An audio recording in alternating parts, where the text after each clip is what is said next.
இந்த உலகத்திலேயே 2 மிக முக்கியமான யுத்தங்கள் அப்படிங்கிறது, முதலாம் உலக யுத்தம், 2வது உலக யுத்தம். அந்த 2வது உலக யுத்தம் 1939லிருந்து 45 வரை. அந்த 2வது உலக யுத்தத்தோட முடிவு தான் இந்தியாவுக்கான சுதந்திரத்துக்கு அடித்தளம் வச்சது.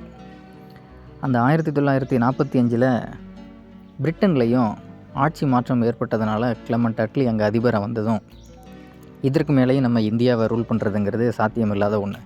அதனால் இந்தியாவுக்கு சுதந்திரத்தை கொடுத்துடலான்னு முடிவு பண்ணார்.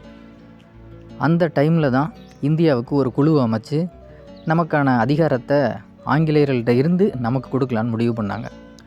அதற்காக வந்தது தான் கேபினட் குழு. அது இந்தியாவில் ஒரு ஆட்சி அதிகாரத்தை கொடுக்கணுன்னா இங்கே ஏதாவது அரசாங்கம் இருக்கணும். ஏன்னா தேர்தல் நடந்தே கிட்டத்தட்ட 5-6 வருடங்களுக்கு மேலே ஆயிடுச்சு. அதற்காக தேர்தல் நடத்தி முடிவு வந்தது. அதில் இந்திய தேசிய காங்கிரஸுக்கும் முஸ்லீம் லீக்கும் பயங்கரமான போட்டி. கடைசியில் முடிவு இந்திய தேசிய காங்கிரஸுக்கு பயங்கரமான வெற்றி, முஸ்லீம் லீக்கு பயங்கரமான தோல்வி. இதை ஏற்றுக்க முடியாமல் ஜின்னா அவர்கள் தான் 1946 ஆகஸ்ட் 16, அதாவது இன்றைய நாள், இந்த தேதியில் மிகப்பெரிய ஒரு போராட்டத்தை அறிவித்தார். அதுதான் நேரடி நடவடிக்கை நாள் அப்படிங்கிறது. இந்தியாவில் இதற்கு மேலேயும் நாம் இருந்தோம் அப்படின்னா நமக்கான அங்கீகாரம் இல்லாமலே போயிடும். அதனால் அனைத்து இஸ்லாமியர்களும் இனிமேல் நம்ம நேரடியாக இறங்கி போராடணும்னு முடிவு பண்ணார். அந்த நாள் தான் இன்றைய ஆகஸ்ட் 16. அந்த தேதியில் மட்டும் கல்கட்டாவில் தான் மிக முக்கியமாக நடந்தது. இந்தியா முழுக்க நடந்தது.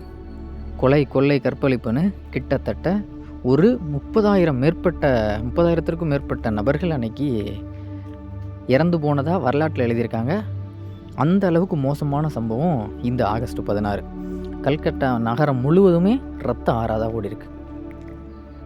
இந்தியாவை 300 வருஷம் ஆளும்போது கூட ஆங்கிலேயர் கஷ்டப்படலை. ஆனால் சுதந்திரத்தை கொடுக்கணும்னு நினைக்கும் போது தான் பயங்கரமாக கஷ்டப்பட்டிருக்காங்க. அந்த அளவுக்கு முக்கியமான ஒரு நாள் அமைஞ்சது இந்த ஆகஸ்ட் 16, 1946 நேரடி நடவடிக்கை நாள்.